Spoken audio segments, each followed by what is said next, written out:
நிலையத்திற்குள் வேக வேகமாக வந்த கால்நடை ஆம்புலன்ஸ்.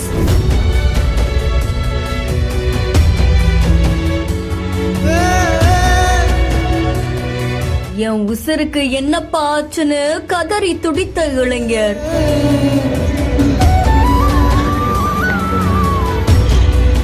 பெத்த குழந்தைய பறி கொடுத்தது போல் இறந்த காளைக்காக கலங்கி நின்ற ஜல்லிக்கட்டு. திருச்சியில நடைபெற்று வரக்கூடிய சூரியூர் ஜல்லிக்கட்டு போட்டியில ஜல்லிக்கட்டு காளை ஒன்றோடு ஒன்று மோதி இருக்காமா. இதுல கல்லணை திருவள்ளர் சோலை பகுதியை சேர்ந்த ஒரு ஜல்லிக்கட்டு காளைக்கு பலத்த காயம் ஏற்பட்டிருக்கு. உடனே அங்க கால்நடை துறையும் அவங்களுடைய ஆம்புலன்ஸ கொண்டு வந்திருக்காங்க. இந்த ஜல்லிக்கட்டு காளை அதை உள்ள ஏத்தி அதுக்கு மருத்துவமும் பார்த்திருக்காங்க. ஆனா அது உயிரிழந்துடுச்சு அப்படின்னு தெரிவிச்சிருக்காங்க. இதை தொடர்ந்து அதோடைய உரிமையாளரான ஒரு இளைஞர் கதறி அழக்கூடிய காட்சி பலரையுமே கண் கலங்க செஞ்சிருக்கு. ஜல்லிக்கட்டுல பொதுவா வீரர்கள் உயிரிழந்து நம்ம கேள்விப்பட்டிருக்கோம். ஆனா காளைகளுக்குமே பலத்த காயம் ஏற்பட்டு அதுங்களும் உயிரிழக்கும் அப்படின்ற செய்தி பலரையுமே சோகத்துக்குள்ளாக்கி இருக்கு. இந்த சம்பவம் அந்த பகுதியில் பெரும் பரபரப்பையும் அதிர்ச்சியையும் ஏற்படுத்தி இருக்கு.